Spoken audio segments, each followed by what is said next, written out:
Le PIVOS est l'organe, le cerveau qui gère l'ensemble des installations de sécurité qui concourent à la circulation des trains sur le site de Jean Schröll. Bonjour, comment allez-vous ? La particularité du projet PIVOS est qu'il s'opère dans un environnement assez contraint.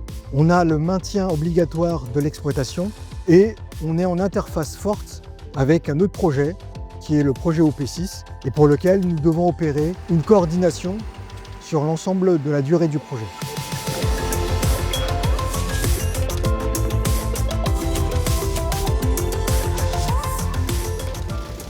On se trouve au niveau du poste J avec le bâtiment historique qui se trouve sur la gauche et sur la droite le toit de l'extension qu'on est en train de réaliser dans le cadre de régénération du PIVOS qui offrira aux agents de circulation des conditions optimales de travail.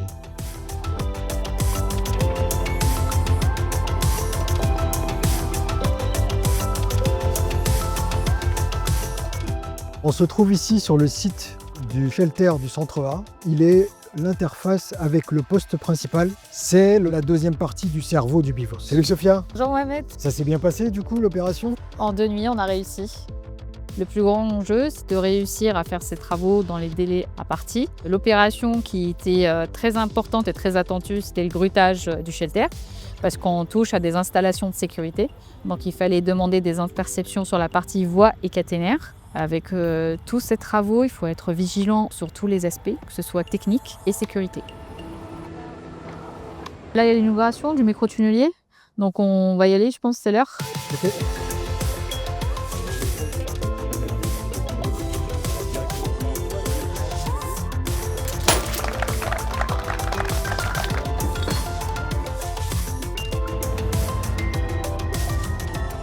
Le microtunnelier, en fait, c'est un vrai challenge technique parce qu'il faut avoir en tête qu'on va creuser un tunnel sous les voies, en exploitation, pendant 2 semaines, sans arrêt. La descente du microtunnelier est un jalon important pour notre projet.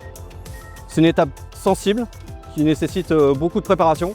On fait un grutage quand même d'un élément qui fait plusieurs tonnes, qui va nous permettre de créer un tunnel de 150 mètres de long, d'un diamètre de 1,20 m, qui passera par 3 puits, et qui aura une profondeur comprise entre 4 et 6 mètres sur toute sa longueur. Il nous permettra après de faire passer les réseaux humides et les réseaux secs du futur bâtiment OP6.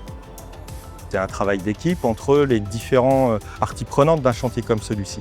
Il y a une interface clé qui est le bon fonctionnement au fil de l'eau en termes d'adaptation entre le technicentre et puis les équipes de maîtrise d'ouvrage et les équipes de maîtrise d'œuvre.